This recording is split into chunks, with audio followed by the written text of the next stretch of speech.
curing, canning, fermenting, drying, etc. I thought that'd be really cool to kind of go through.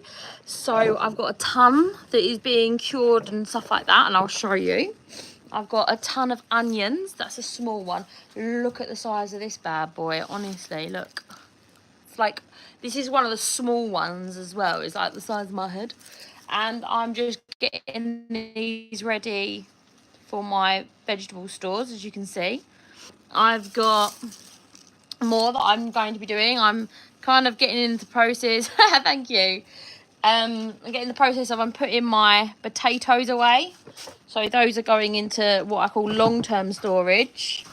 And I'm getting ready to cure my onions. No. Can you take it back down? Yeah.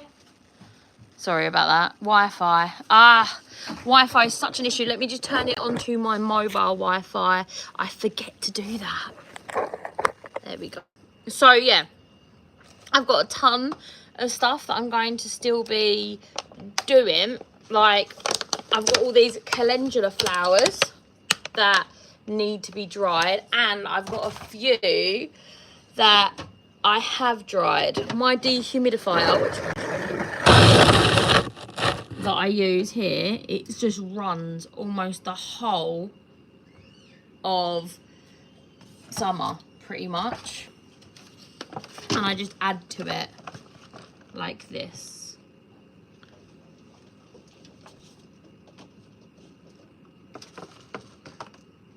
And then I'll literally dry those and just stuff them in a mason jar like so. So those really do shrink down, really tinily small, and I'll show you. So they'll small down to about that.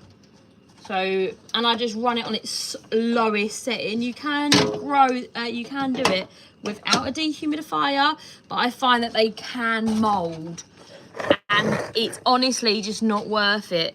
All right, I've got Molly. What can you make with those? So those are calendula. They're amazing for anything skin related. What I do is I put them into like a mason jar or whatever like this, and I fill them up with oil, normally olive oil, and then I add 1/5 the weight of the oil once it's strained of beeswax. I warm that up, and it makes amazing skincare. So if you've got spots, if you've got blisters, if you've got nappy rash, if you're a baby obviously, or anything skin related. My daughter had like a little bit of dry skin, put it on, honestly gone within hours. It's amazing. What do you do for them? Honestly, it's so interesting. Where am I from? I'm from London. Can you use any calendula? Yeah, I use any calendula. So some people say you should only use the orange calendula. I use all calendula, so orange, yellow, whatever I've got, and I've never had any issues with it. It's always been beautiful.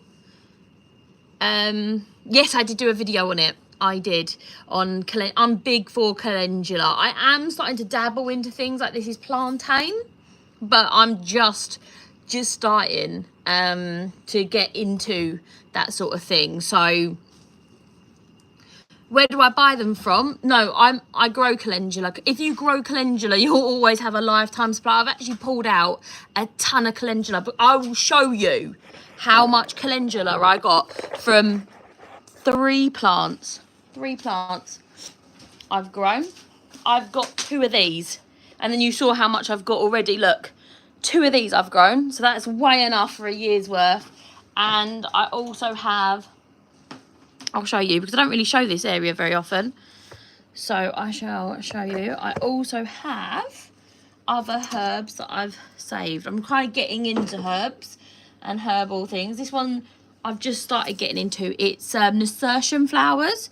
I've heard that these are really good for antibiotics, so I thought that was really interesting to have. So yeah, calendula, there's calendula and borage, and then that's dill. Did show you, didn't I? Calendula, borage. You get so much for calendula. Honestly, it's way worth growing, especially if you're going to use it for any sort of skincare. It works really, really well. And all I do, like I said, I've got this Von Chef. I got this for 20 quid. And I just go ahead and put it on its lowest setting. And then I just leave it on until I remember it, really. And then I shove it in a jar. But that, that I'm really doubling down on this year because we used so much of it. How would you make baby stuff with flowers? That's a good question. So what I do is I take some of the calendula once they're dried.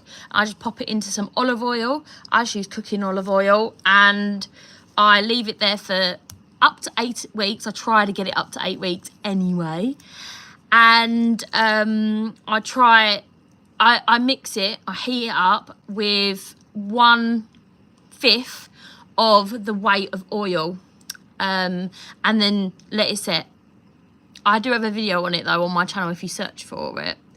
What veg is best for curing smelly wind? I love that. What vegetable is best for curing smelly wind? To be honest, the only thing I know is which ones to avoid, and that would definitely be Jerusalem artichokes are awful for it. But if you eat clean, okay, so if you eat less chocolate and stuff like that, and I've literally just finished eating, we just made a whole batch of squash brownies and they were amazing. But really avoiding anything processed will really help with that, and going more clean of a diet really does help with wind. Sauerkraut, yes, I've made sauerkraut. I've also made kimchi, which is like a spicy sauerkraut with just a little, like, with spices and other ingredients in it.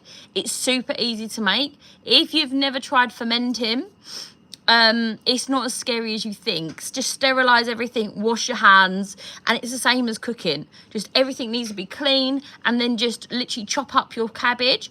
I have like a big container. I normally use like a pack and stacker, and I massage the salt into the cabbage and then just chuck it in a jar.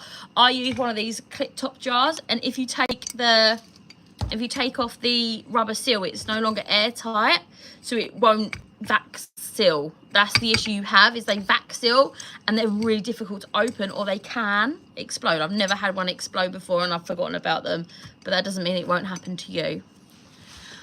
How do I start fermenting? Easy peasy lemon squeezy. All you need to do is a jar. It doesn't even have to be one of these fancy clip top jars. You can use like an old, what's this one? This is like an old Branston jar, and that'll do.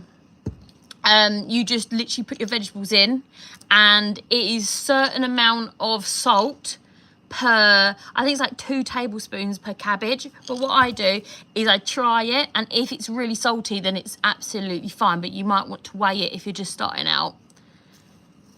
Supposed to be really good for you. Yes, fermented food is really good for you. It's absolutely amazing for you, and it lasts forever. They say a year, but I've had some sauerkraut that's lasts for 2. And I will show you, I have a second fridge. Just bear with me. It's all really messy here. And normally we keep all of our fermented stuff. You'll see it's quite low at the moment.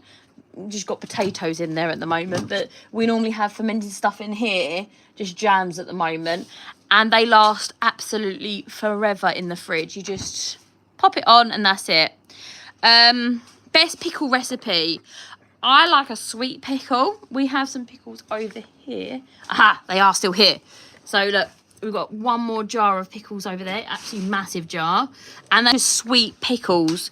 So I think I do have the recipe for that on my channel. Off the top of my head, I can't remember it, but we do like a sweet pickle, which is a mix of vinegar, water, sugar, garlic, and it has to have dillweed, in my opinion. Just makes it absolutely delicious. But we have quite basic pickles. Fermenting soybeans with salt. I've seen it. I've seen if you ferment soybeans, you do get bisto, but you also get soy sauce apparently. But I've never tried it. Is pumpkin good fermented? I've never tried to ferment pumpkin ever, but have a go. Pretty much everything. I've personally fermented. I fermented cabbage, kimchi, carrots. Carrots are really good fermented. Beetroot is really good fermented. Garlic is really good fermented. Onions are good fermented. That's what and hot sauce, fermented hot sauce, game changer, yes. And I've tried yogurt as well. I've made Greek yogurt or Greek style yogurt because it's not made in Greece. And I've recently started to make kefir with kefir grains. But I do prefer like the traditional way of just adding yogurt's so easy. All you do is take milk, boil it so that it's sterilised, let it cool down, and then you just add like a dollop of Greek yogurt into it, and that's how you make it. It's so easy. What else do you do with pumpkins? Anyways, after having them for Halloween. So you could do so much with pumpkins. So pumpkin, you can make pumpkin pies, you can make soups, you can make stews with them. Curry pumpkins, like one of my favorite ways to eat them. But you can make like literally could make them into anything. If you like butternut squash, any way you can use a butternut squash, you can use a piece of pumpkin for. They're just much bigger. How do you make kefir? Oh, kefir's super easy. You get little grains called kefir grains, and you just get milk, boil it once again, let it cool back down, and you put the kefir grains in it in a jar, pop it on the side, and Bob's your uncle, you have yogurt. It was so easy. Like, it was ridiculously easy. I dehydrate pumpkin. I've done that with courgette, and that was such a good idea. And I used courgette powder in like everything. My family hate courgette, so it really worked out well. But I got no idea what to do with it. Best thing to do, just use it as a thickener. If you've got any soups or stews, put a couple of tablespoons in it and it will thicken it up instead of using like cornstarch. It's beautiful. Any sauces, anything like that, you can barely taste it. Put a couple of tablespoons in there and it will thicken up your sauce really nicely and put loads of nutrition into it as well. I made pumpkin soup. Yes, pumpkin soup is gorgeous. And I added potatoes too. Yeah, potatoes is really good to put into soups because they kind of fill you up a little bit more. I need better storage. What would you suggest? It depends on your area. So I've got this whole area for storage. I'm actually going to spend the next few days sort of making this a bit bigger. So this is my canning shelf. So this is all pressure canning. So like this is beans. These are tomatoes, and then I've got some jam there, and then all jam there. But it depends what you have. If you have a garage, that's a great way to put tons and tons of things in. If you only have your kitchen, then having just a load of jars in one of your kitchen cupboards is a great idea. It really does depend on what you have to what you can expand to have. You see what I mean? Even like if you get another fridge, that's great, or a chest freezer. I love my chest freezers. We have two. We also have two stand-up fridges, one I showed you, and an under-the-counter freezer as well, and we use all of them. So it does depend on what you have access to. Would you suggest using puring? Beginner. Would you suggest for a pure? Right, okay, I get what you mean. So if I was starting out storing, the easiest things to do, I would start out really Billy Basic. If I knew nothing, start off with onions, because they're so, like, this is how you cure an onion. Ready? That's it. You just wait until this goes brown. It starts looking like this without the green. Once it's fully dried, then you just cut it off. It's so easy. The next sort of stage of that, so that's onions, garlic, potatoes, and pumpkins. That's what you do with those. The next level to that would be water bath canning, which would be pickles, tomato sauces, and anything that's got high vinegar in it. I'd say tomatoes are the next level. Pickles can be a little bit difficult because they go a bit soft. And then the higher level would be pressure canning, but you might never want to pressure can.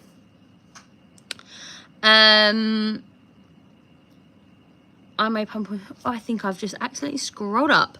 So, what's the best jars? Whatever jars you have. I started off using these sort of jars when I first started out. I use these, and these jars are just like old jam jars, etc. I have loads of them, but what I found was some of them failed, so I moved on to these La Parfait jars. These are really, no, the jars are cheap. The lids, the flats, you get a flat that goes across here, are so expensive. So I stopped using them, and now I use, they're called Home. They have Home on it, and I think they're like Tiffle or something like that. I can't remember what the brand is, but they're on Amazon, and they're really cheap. You get like a whole entire 12 pack for like 20 quid, and I buy those, and I bought 1 pack a month until I had enough, and now I have hundreds of jars. And I think that's the best thing to do, just spread the cost. Buy little and often. I spent £20 every month until I had like a few hundred. What's the better, pressure canning or water bath? It depends what you have. So there is no better. Pressure canning is for things like beans, which I showed you. So you cannot water can beans. And like stews and stuff like that, meat. If you don't want to do that, you never need to have a pressure canner. Pressure canners are super expensive. So you can just have a water bath canner, and the best water bath canner is like a stock pot. And then you just put the canning lids, which I'll show you. So I have them over here. I just put canning lids. I've got a whole box of them because you can see how many jars I have. So these are canning lids here. I just put these at the bottom of a stock pot, and that'll stop your jars from shattering. And that's what I use. These, I can show you. Is that a ball one? These are the jars that I really like. See, they say Home on them.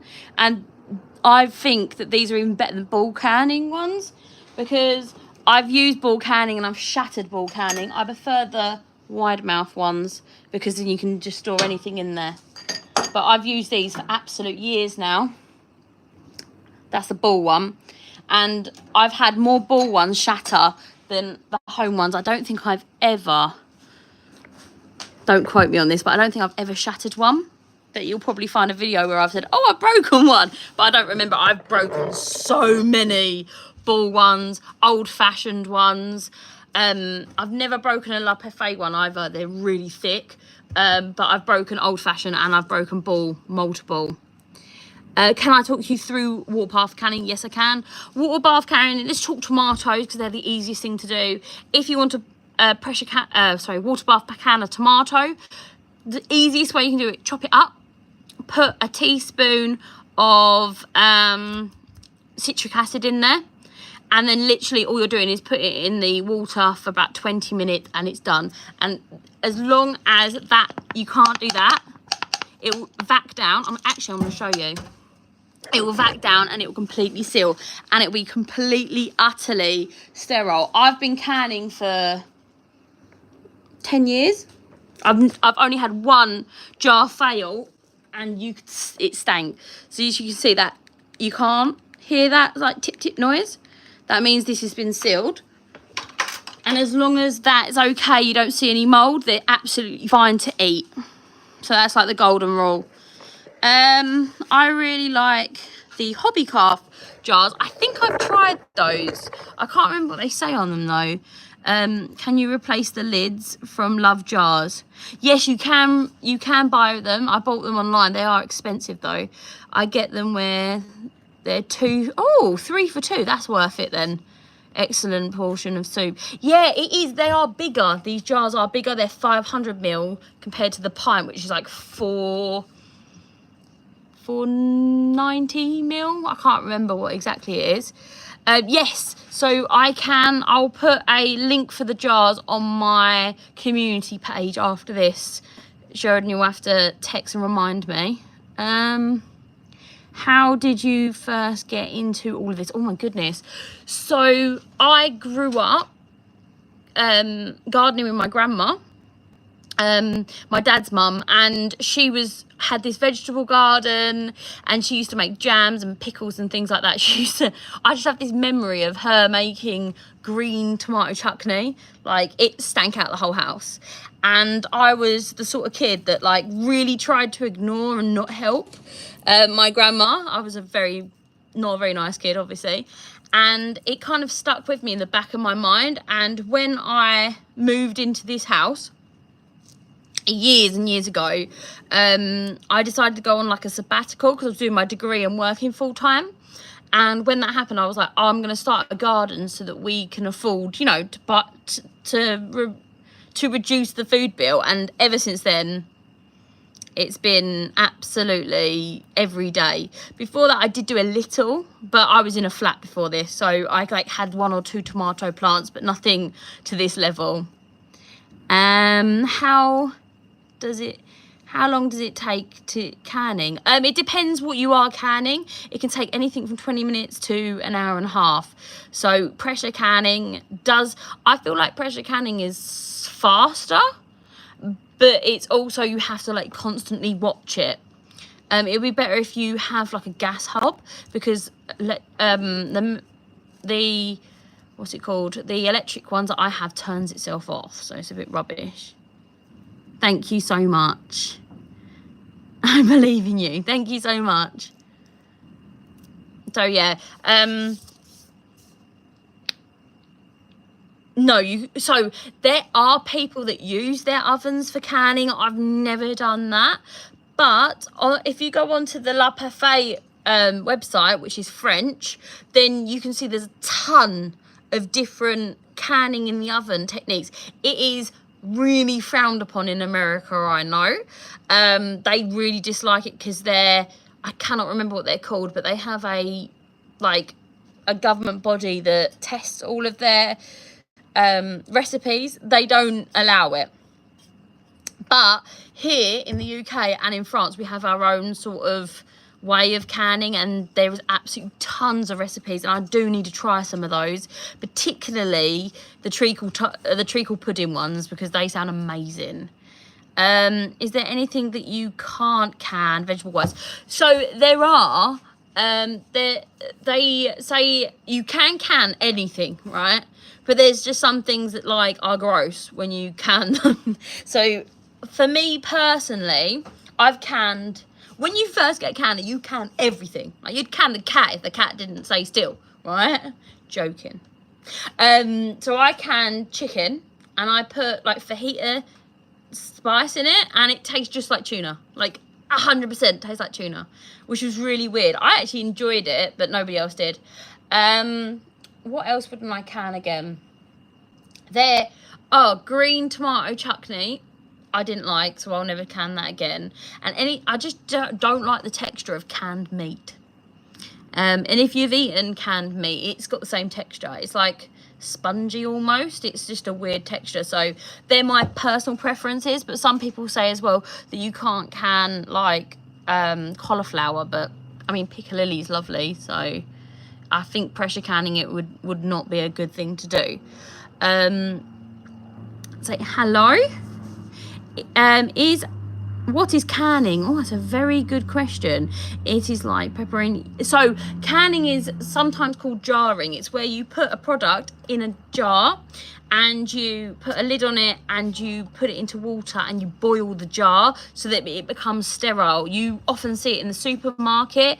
Think like curry sauce, tomato sauces and things like that. And then they are completely sealed like this.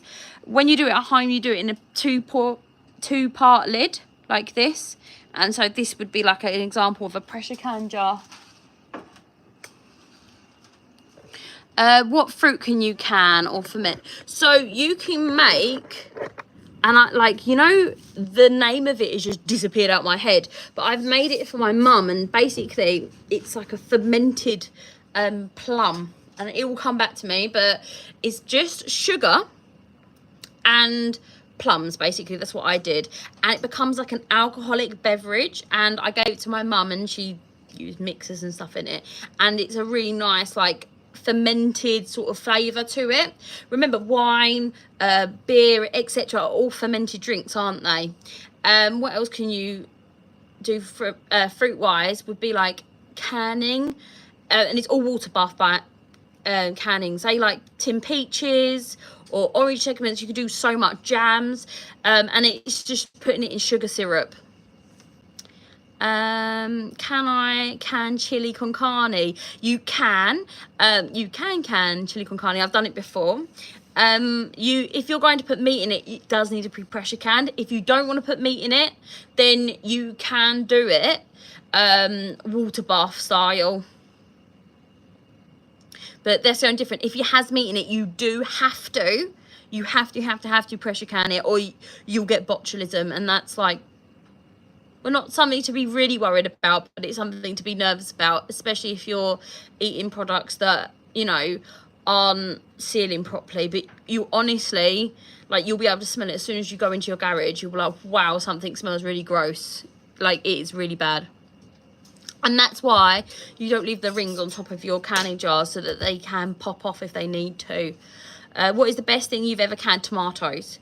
Tomatoes is my favourite thing to ever can. I've canned a salsa, barbecue sauce, ketchup, tomato sauce, roasted tomatoes, curry sauce.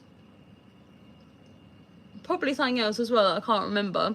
I just did a video about this, and I remembered after I finished recording that I did salsa as well. Tomatoes are the most versatile. Even like chopped tomatoes are fantastic to have canned on hand. Start off with tomatoes. You can't go wrong with them. Did you add a broth? What, to the chili con carne? You can do, but it literally, what you need to do is look through the ingredients and see the time for the longest ingredients to pressure can it. Oh, thanks, I didn't know this. Sounds like a way to save jars. Yes. Canning is like really good for long-term storage. Now, they say that it's good for 1 year, but they've actually found jars from like the Great Depression in America, open them up, and they've been absolutely perfectly fine. Now, am I telling you to eat like 100-year-old jars? No, but you could, you know. Don't blame me though, what happens. What's the best thing I've said? What is botulism? Very good question. Botulism is a tasteless, flavourless, like odourless bacteria, and it's really toxic. It's like the thing that everybody's nervous about when they talk about canning. Is it rare?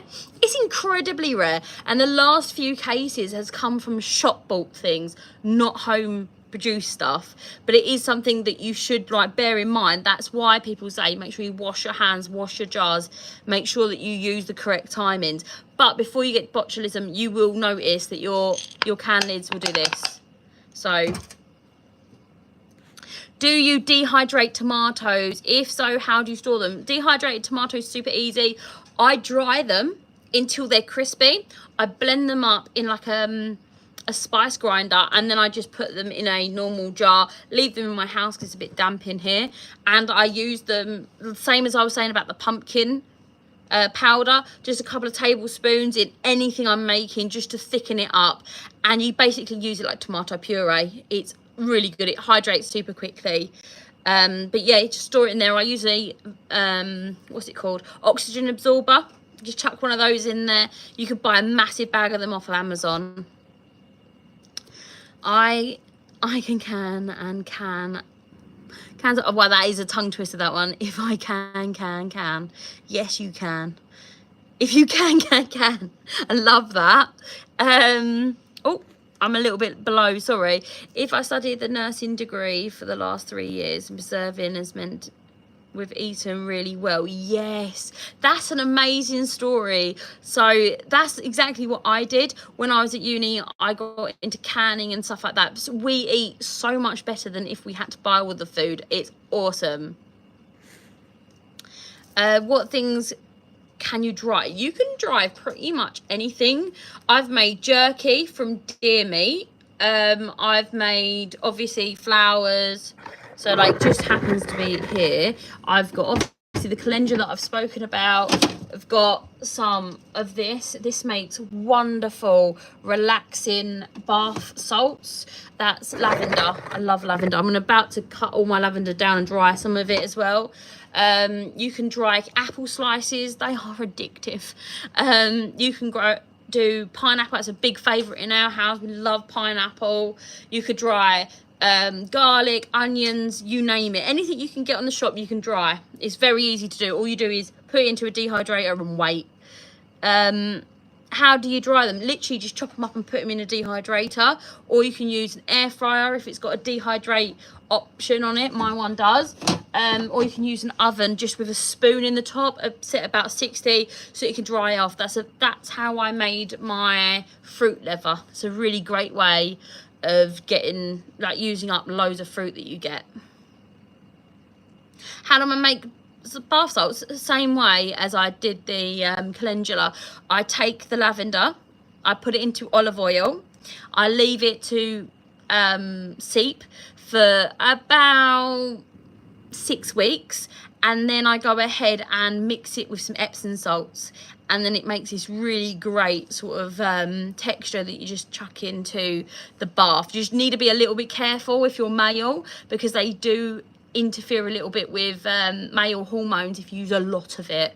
But like a bath every day without the actual essential oil, it won't harm you. I have never cured salmon, but it is something that I'd really like to do if I ever went salmon fishing. That'd be like, apparently there are salmon in the Thames, so maybe one day. How many jars can you jar at once?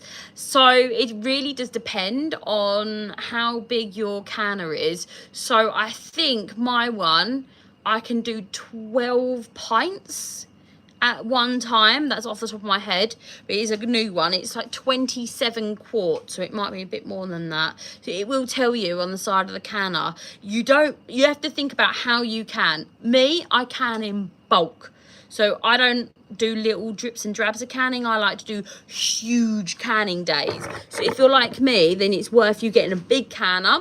If you want to do like four jars on one sitting, so you only have a few tomato plants or whatever, then maybe get a steam canner. It'll be a lot faster for you. Do you think salmon for groceries is not suitable? No, not at all. The reason why I would like to catch it is because I like to do everything in massive bulk and just salmon's super expensive. Do I think that any grocery, vegetable or meat is unsuitable? Not at all. It's just, for me, I like to do things like, you know, that'd be like the motivation for me, is like to go fishing and get it. But no, if you've got a like cheap deal on a grocery store, then 100% do it. What fish can I catch? Any fish. Any fish, as long as you've got a pressure canner, you can. You can pickle fish as well. There's lots of recipes for pickled pike, pickled all sorts that you can do as well.